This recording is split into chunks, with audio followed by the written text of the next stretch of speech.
Nu tai ką, sveiki visi, čia Vlogdamas Uvas ir tai pristatau trečią CSGO pamoką lietuviškai. Ir šioje pamokoje parodysiu, kaip įrašyti CSGO radaro callouts. Jeigu nežinot, kas reiškia CSGO radaro callouts, tai calloutsai yra mepo vietų pažymėjimas žodžiais. Tarkime, duste longas yra longas pavadinimas, ten A-site yra ten goose, bareliai, CT spavnas ir panašiai. Ir calloutsai daro taip, kad jum yra minimapas, kaip matote va dabar pavyzdėje, ir tame minimape yra parašytos visos vietos.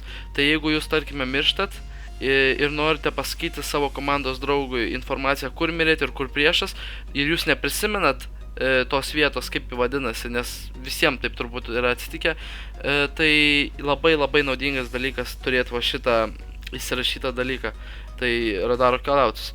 Taigi parodysiu, kaip įsirašyti tai. Visų pirma, atsidarykite linką description'e, atsisiųskite callout radar zip failą, jį atsidarykite, tuomet jūs turite surasti CSGO folderį. Tai nueikite į Steam library, spauskite kitą bilytę ant CSGO Global Offensive, local files, browse local files, tuomet turite eiti į CSGO folderį, resource, overviews, ir į šitą vietą jūs turite įkelti visus failus, kurie yra zip faile.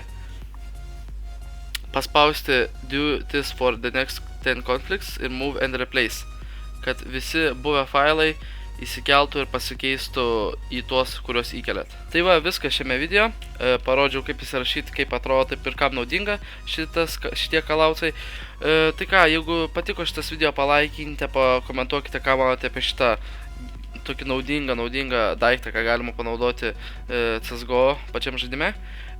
Paprenumeruokite mane, nes aš dabar, kaip pasiruošęs kurti kiekvieną ketvirtadienį, penktadienį, apytiksliai 7 valandą įkelinėsiu video apie CSGO pamokas, paprastas CSGO pamokas, CSGO trading pamokas, serverių apžvalgas ir panašiai. Taigi, pasubscribinkite mane, pakomentuokite, palaikinkite šitą video ir susitiksime kitą kartą.